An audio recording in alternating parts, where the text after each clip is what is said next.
नमस्कार दोस्तों, दीपा की रसोई में एक बार फिर से आप लोग का स्वागत है।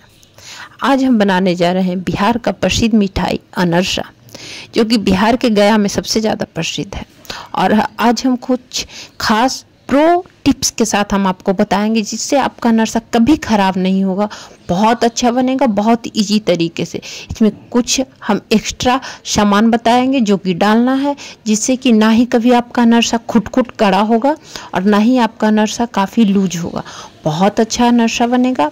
आप ज़रूर मेरे तरीके से एक बार ट्राई करिएगा, उसके बाद हमें कमेंट में बताइएगा कि आपका अनरसा कैसा बनेगा। अभी तीज का समय आ रहा है, सब लोग घर में अनरसा बनाएंगे, तो आप भी ट्राई करिए, हमें बताइए। अभी तक आपने अगर मेरे चैनल को सब्सक्राइब नहीं किया है तो जल्दी से सब्सक्राइब कर लीजिए। तो चलिए बिना टाइम वेस्ट के बनाते हैं। तो हम इसके लिए लिए हैं, मेजर किए हैं चावल, जो कि 3.5 गिलास है। और अगर वजन में करें तो 1 केजी चावल है, 1 केजी चावल है। और ऐसे गिलास से मापें तो 3.5 गिलास चावल है। इसे हम अच्छी तरह से धो लेंगे, 5-6 पानी से बहुत अच्छी तरह से हम धो लेंगे। उसे तब तक धोइए जब तक उसका पानी क्लीन नहीं हो जाए। देखिए अब मेरा पानी एकदम क्लीन हो गया। अब उसे ओल के इस तरह से छान लीजिए, मतलब पानी ही रहेगा तभी उसमें से चावल को हिला के निकाल लीजिएगा। इससे क्या होगा, आपका जो कंकड़ होगा वो नीचे बैठ जाएगा। देखिए 1-2 कंकड़ मेरा था, इस तरह से नीचे बैठ जाएगा। हर चावल में रहता है, मैं नहीं, क्योंकि बाद में वो मुँह में जाएगा तो आपको बहुत टेस्ट खराब कर देगा। इस तरह से देखिए हम सारे चावल को ओल के हम अलग कटोरा में हम कर लिए।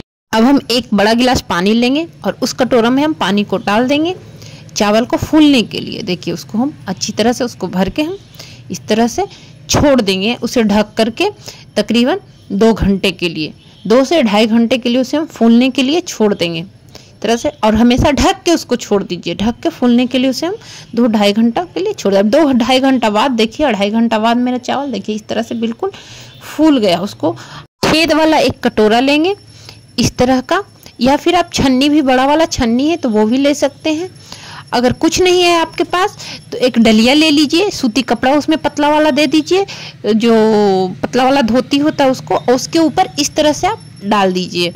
जिससे क्या होगा, उसका पानी, एक्स्ट्रा पानी निकल जाएगा नीचे।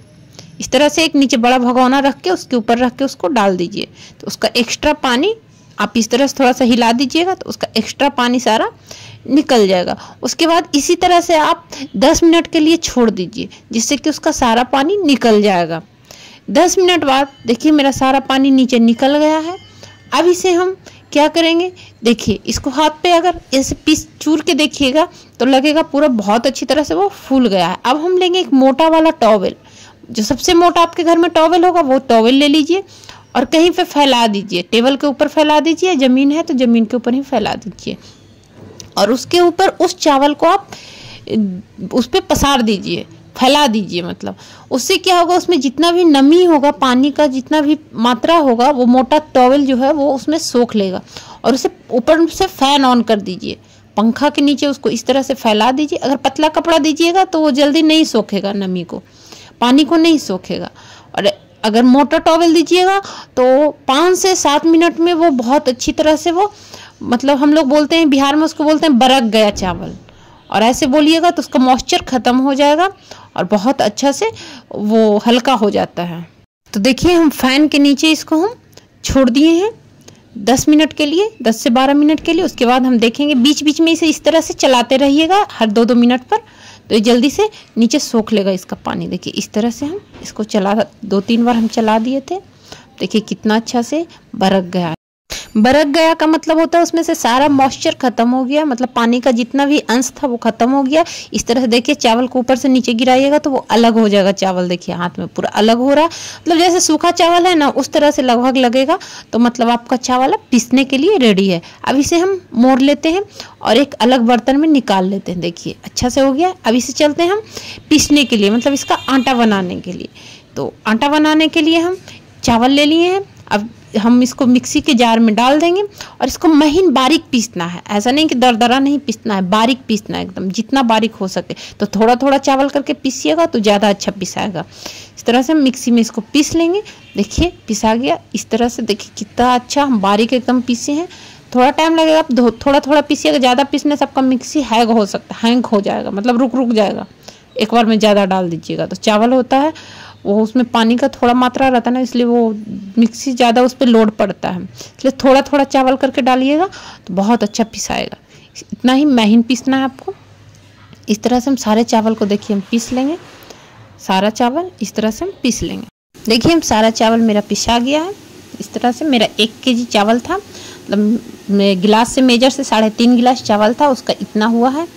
तो हम इसको पहले चावल के आटा को इसको मेजर कर लेंगे गिलास से। तो हम 1 गिलास लिए हैं, इस गिलास से हमको चावल का आटा मेजर किए तो 5 गिलास चावल का आटा हुआ। चावल 3.5 गिलास था, आटा 5 गिलास हुआ। अब हम आपको एक सीक्रेट टिप्स बताते हैं। वो टिप्स ये है कि आप 5 गिलास आटा में 1 गिलास मैदा डालिए, मतलब 1 kg चावल में 1 गिलास मैदा, उसी गिलास से मेजर करके डालिए मैदा। इससे क्या होगा, आपका नरसा कभी खटखुट नहीं होगा और ना ही कभी ज़्यादा लूज होगा। बहुत अच्छा नरसा इससे खिल के बनेगा आपका नरसा।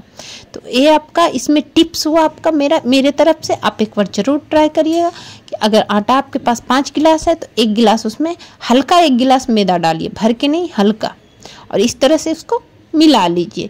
एक टिप्स और है जो हम आपको बाद में बताएंगे, मेरे वीडियो को पूरा देखिए, हम बताते हैं आपको क्या टिप्स है जो। अब चलते हैं हम चाशनी बनाने की तरफ। चाशनी बनाने के लिए हम कढ़ाई लिए हैं। कढ़ाई में हम जिस गिलास से हम चावल मापे थे उसी गिलास से हम 1.5 गिलास पानी देंगे, 1 गिलास भर के, और उसके बाद हाफ गिलास और हम पानी देंगे 5 गिलास आटा के लिए। अगर चावल की बात करें तो 3.5 गिलास चावल के लिए हम 1.5 गिलास पानी दे रहे हैं यहाँ पे। इसी गिलास से हम मेजर किए थे और इसी गिलास से आप मेजर करके, जिससे आप मेजर करिए उसी से हम देखिए इतना पानी हम और दे रहे हैं, 1 गिलास और इतना पानी दे रहे हैं। बहुत अच्छा हलवा बना था। तो इसमें हम चीनी 3.5 गिलास चावल में हम 2.5 गिलास चीनी देंगे। अगर आप थोड़ा कम मीठा खाएंगे तो आप 2 गिलास चीनी दीजिए, 2 गिलास से कम चीनी नहीं करिएगा। हम 2.5 गिलास चीनी दिए थे। इससे परफेक्ट चाशनी भी बना था और परफेक्ट हलवा भी बना था। जब तक आपका हलवा परफेक्ट नहीं होगा, सबसे पहले चाशनी परफेक्ट होगा तभी हलवा परफेक्ट होगा, तभी आपका अनरसा परफेक्ट बनेगा। नहीं तो अगर चाशनी कड़ा कर दीजिएगा तो अनरसा भी कड़ड़ हो जाएगा। अगर चाशनी लूज रहेगा तो आपका अनरसा कच्चा कच्चा। ज़्यादा नहीं चाहिए, जो रसगुल्ला का चाशनी होता है जस्ट लाइक वैसा ही चाहिए, एक चिट भर, बस हाथ में चिट करने लगे, बस उतना ही चाशनी चाहिए। तो इस तरह से हिला हिला के इसको कंटिन्यू चलाइएगा जब तक चीनी अच्छी तरह घुल नहीं जाए। अब देखिए मेरा चाशनी लगभग देखिए इस तरह से कलर भी चेंज हो जाएगा और लगेगा गाढ़ा गाढ़ा। अब यहाँ पर हम लेंगे 4-5 इलायची के दाने को निकाल लेंगे और इलायची के दाने को निकाल के उसे हम महीन महीन कूट लेंगे। महीन कूटने के बाद उसे हम इसमें यहाँ पे इस समय डाल देंगे जब यहाँ पूरी अच्छी तरह जब खोल गया होगा चाशनी आपका, उस समय इलायची के दाने को आप यहाँ पे डालिएगा। इससे क्या होगा, टेस्ट बहुत अच्छा आएगा और फ्लेवर इसका जो आपको लगेगा इलायची जैसा लगेगा। इस तरह से फिर देखिए इसको चाशनी को हम चेक करेंगे मेरा चाशनी हुआ है या नहीं हुआ है। देखिए चाशनी चिट करने लगा, एक तार की चाशनी नहीं चाहिए, बस चिट करने लगा मेरा चाशनी। अब देखिए एकदम रेडी है। गैस के फ्लेम को हम लो कर दिए हैं। अब यहाँ पर हम जो आटा बना कर रखते हैं उसे थोड़ा थोड़ा करके डालेंगे, हाथ से ही डालेंगे पहले, थोड़ा थोड़ा करके और थोड़ा थोड़ा मिलाते जाएंगे जिससे कि उसमें गांठ ना बने। अगर गांठ बन जाएगा तो फिर अच्छा हलवा नहीं बनेगा, इसलिए उसे थोड़ा थोड़ा मिलाएंगे ताकि वो अच्छी तरह से उसमें मिल जाए। जा करके थोड़ा थोड़ा देंगे और थोड़ा थोड़ा उसको इस तरह से हिला हिला कर मिलाएंगे। एक बार में आटा कभी मत डालिएगा, भूल के भी मत डालिएगा, नहीं तो वो गांठ पड़ जाएगा, फिर वो बनेगा नहीं ढंग का। इसलिए थोड़ा थोड़ा पहले डालिएगा, उसी इस तरह से छोलनी की मदद से जो गांठ बन रहा है उसको साइड में ला करके दबा के उसको चूर लीजिएगा। पहले इस तरह से हम थोड़ा देंगे, फिर उसको थोड़ा मिलाएंगे, फिर थोड़ा देंगे, फिर थोड़ा मिलाएंगे। इस तरह से थोड़ा थोड़ा देके मिलाइएगा। इससे क्या होगा, आपको गांठ नहीं पड़ेगा, मतलब लंब नहीं बनेगा, और गांठ पड़ जाने के बाद हलवा बढ़िया नहीं होता। तो इसी तरह से हम सारे प्रोसेस को करेंगे, इस तरह से मिलाएंगे। इस तरह से आस्ते आस्ते करके सारे आटे को मिला लीजिए। और हाँ, 5 गिलास आटे में 1 गिलास मैदा जरूर दीजिएगा। मैदा से आपका जो अनरसा बनेगा बहुत अच्छा बनेगा। अगर आप सिर्फ चावल के आटे को बनाइएगा तो आपका अनरसा कड़ड़ बनेगा और थोड़ा अजीब तरह का बनेगा, इतना अच्छा खास्ता बाजार जैसा नहीं होगा। इसलिए ज़रूर सेकंड टिप्स भी हम आगे बताते हैं कि सेकंड टिप्स में आपको क्या ऐड करना है। इस हलवे में ही आपको 2 चम्मच घी ऐड करना है, ये मेरा सेकंड टिप्स है। और 2 चम्मच घी जरूर ऐड करिए। इससे क्या होगा, आपका जो अनरसा है वो बहुत खास्ता बनेगा। तो घी ऐड करना भी कभी मत भूलिए। जब हलवा से आप अनरसा बना रहे हैं तो घी उसमें जरूर ऐड करिए। और अगर कच्चा आटा से बना रहे हैं वो भी हम एक बार रेसिपी आपको बताएंगे कि बिना हलवा घाटे कैसे आप अनरसा बनाइएगा कच्चा आटा से। तो अभी हम हलवा बना रहे हैं तो देखिए मेरा में कुछ भी लम्स नहीं है, कहीं भी गांठ नहीं है। अगर गांठ है तो इस तरह से साइड करके थोड़ा थोड़ा लीजिए और उसको छुलनी की मदद से दबा दबा करके साइड करके उसको चूर लीजिए, तो गांठ आपका खत्म हो जाएगा। देखिए अभी आपको लगेगा हलवा गीला है, लेकिन जितना मेजर में हम पानी आपको बताए हैं उतना मेजर में अगर आप पानी दीजिएगा तो कभी आपका हलवा खराब नहीं होगा। लेकिन अब इसे आपको कंटिन्यू चलाना है, इसे छोड़ना नहीं है 1 मिनट के लिए भी नहीं।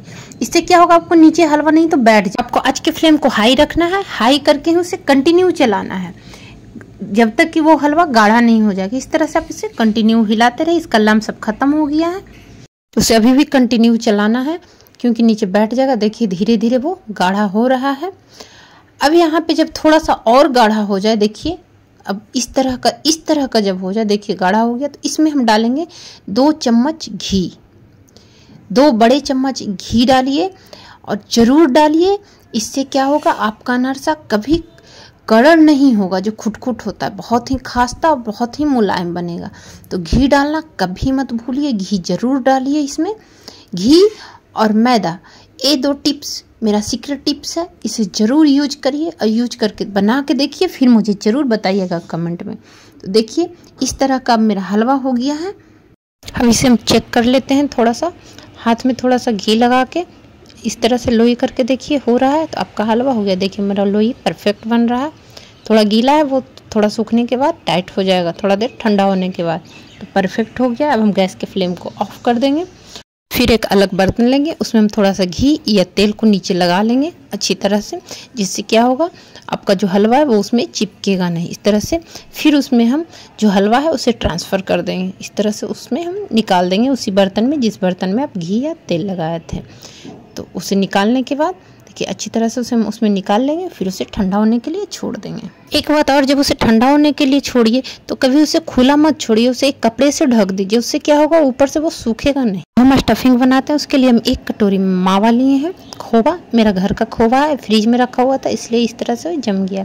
इसे इस तरह से हम अलग अलग कर लेंगे। उसके बाद हम 1/2 कटोरी चीनी लेंगे, जितना मावा लिए थे उससे आधा से कम। थोड़ा सा काजू लेंगे 10 ठो और थोड़ा सा बड़ा वाला बादाम लेंगे 10 पीस। चीनी, काजू और बादाम को एक साथ डाल के उसे हम ग्राइंड कर लेंगे, महीन पीस लेंगे। अगर आप मीठा कम खाना पसंद है तो आप 2 चम्मच चीनी दीजिएगा। कि इस तरह से हम ग्राइंड कर लिए। ग्राइंड करने के बाद जो मावा हम खोवा निकाल के रखे थे उसमें इसको हम डाल देंगे।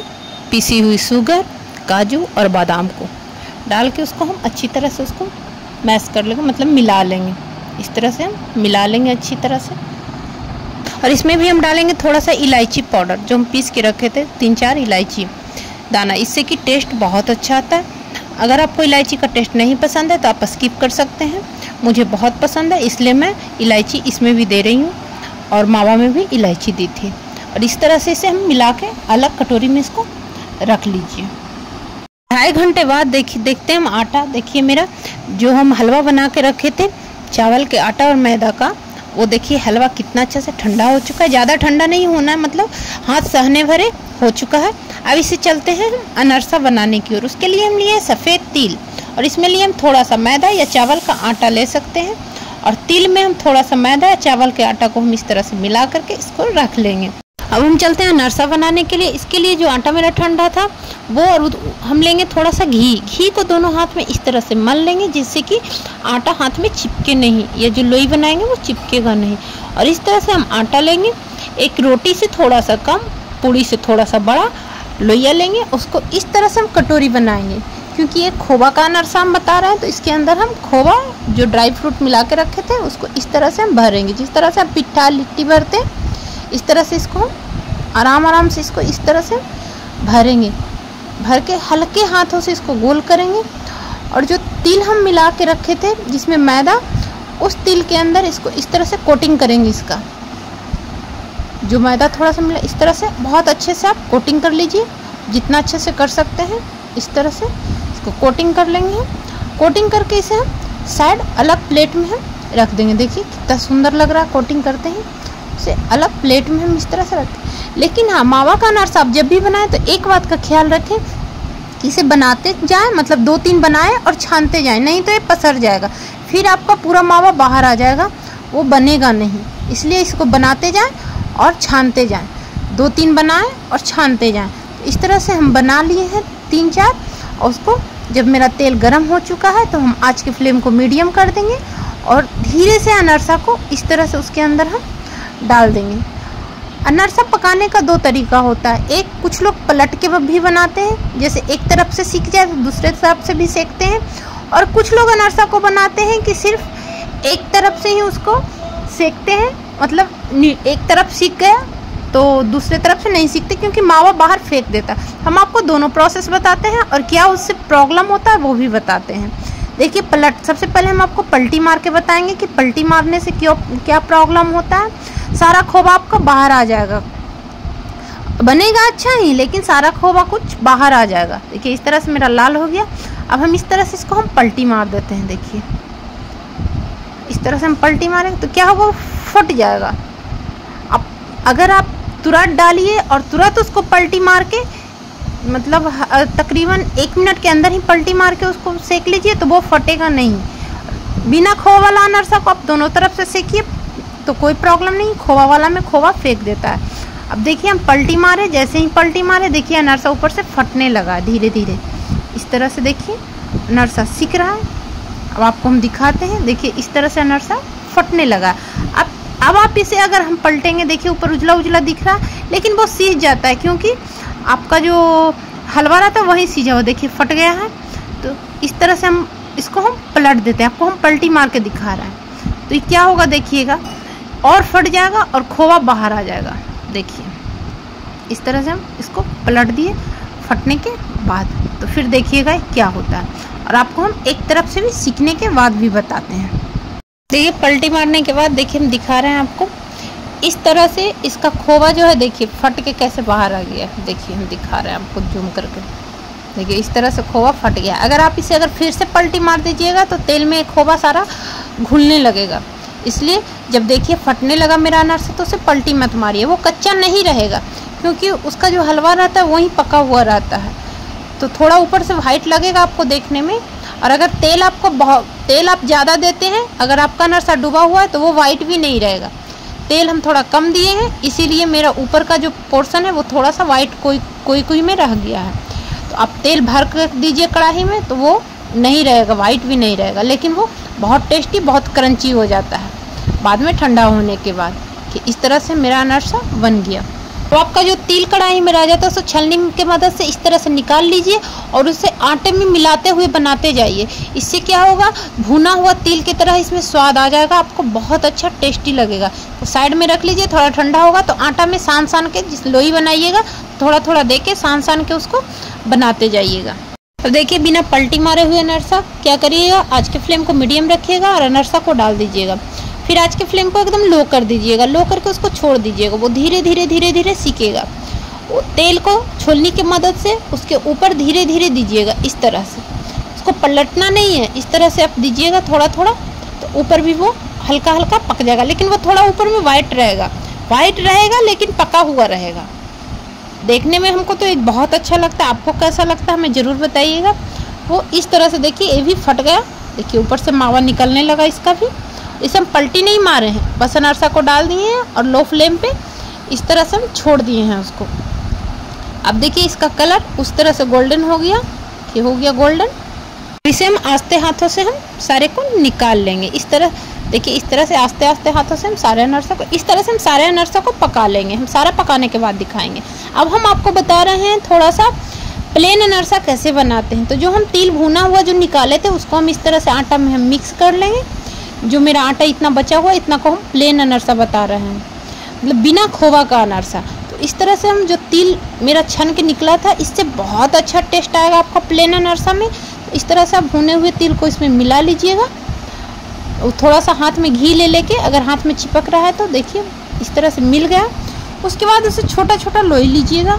अपने हिसाब से इसका साइज छोटा बड़ा कर सकते हैं। इस तरह से लोई लेके दोनों हाथों से गोल करिए और उसे चापुट कर, जो तिल हम जिस तरह से उसमें हम मिलाए थे मैदा और तिल को एक साथ, उस तरह से यहाँ भी मिलाएंगे मैदा तिल को और उसके ऊपर रख के इसको थापेंगे। इस तरह से पतला बनाएंगे पूड़ी की तरह। देखिए इस तरह से बस हो गया, थोड़ा पतला ही रखना है। इस तरह से अनरसा आपका रेडी। इस तरह से सारे को बना लेंगे हम। देखिए सारे अनरसा, मेरा जो प्लेन अनरसा इतना हुआ, इसको हम इस तरह से बना लिया। अब चलते हैं इसको छानने के लिए।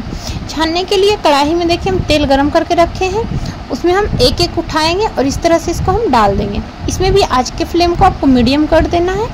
इस तरह से सारे को हम कढ़ाई में डाल देंगे। जितना आपका कढ़ाई का कैपेसिटी है उतना ही अनरसा डालिएगा, ज़्यादा नहीं डालिएगा क्योंकि ये फूलता है। अब गैस के फ्लेम को एकदम हम लो कर देंगे। लो करके इसे हम थोड़ी देर के लिए छोड़ देंगे इसी तरह से पकते हुए। फिर थोड़ी देर के बाद इसे हल्के हाथों से पलट देंगे, क्योंकि ये अनरसा बिना खोबा का है तो ये बाहर नहीं फेंकेगा। इसे दोनों तरफ से हम सेक के पका लेंगे। इस तरफ से दोनों तरफ से सेक लेंगे। देखिए इसका कलर इस तरह से हो गया, फुत हो जाता है। अब इसे हम इस तरह से निकाल लेंगे। बहुत अच्छा से मेरा सीख गया। देखिए अभी लगेगा मुलायम मुलायम सॉफ्ट, लेकिन थोड़ा देर बाद हार्ड हो जाएगा, टूटेगा नहीं। अभी आस्ते से निकालिए, अभी लप लप करता है। बिना सोडा का ये अनरसा है, बहुत अच्छा बना है मेरा। मतलब इसमें सोडा हम कुछ भी नहीं दिए हैं, बिना सोडा का अनरसा बनाया है और बहुत अच्छा, बहुत खिला खिला बना है। देखिए कितना अच्छा अनरसा बना है। देखिए हम इसे आपको तोड़ के दिखाते हैं, कितना क्रंची और कितना यम्मी बना है। देखिए खोवा कैसे दिखेगा। इस तरह से हम एक हाथ से तोड़ रहे हैं, मतलब देखिए कितना अच्छा, कितना सॉफ्ट बना है। देखिए इस तरह से हम तोड़ के आपको दिखा रहे हैं। देखिए कितना अच्छा अनरसा बना है, बहुत अच्छा बना है।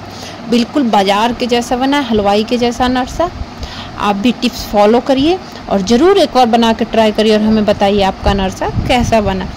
सिर्फ इसमें जो सामान डालिएगा मेजर करके डालिएगा, उसी से आपका अनरसा परफेक्ट बनेगा। तो अभी तक अगर आपने मेरा चैनल सब्सक्राइब नहीं किया तो जल्दी से जाकर सब्सक्राइब कर लीजिए और ज़रूर बनाइए अनरसा। अभी तीज पूजा आने वाला है और हमें भी बताइए आपका अनरसा कैसा बना। आप दोनों तरह के अनरसा बना सकते हैं, सादा अनरसा और खोवा अनरसा। अगर आपके पास खोवा नहीं है तो सादा अनरसा बनाइए, वो भी बहुत अच्छा लगता है। और खोवा है तो खोवा का अनरसा बनाइए। तो ज़रूर बनाइए और ज़रूर टेस्ट करिए और हमें ज़रूर बताइए आपको मेरा रेसिपी कैसा लगता है, हमें ज़रूर बताइए। मिलते हैं हम अपने next new recipe new video के साथ। तब तक के लिए बाय बाय। देखते रहिए दीपा की रसोई। Thank you so much.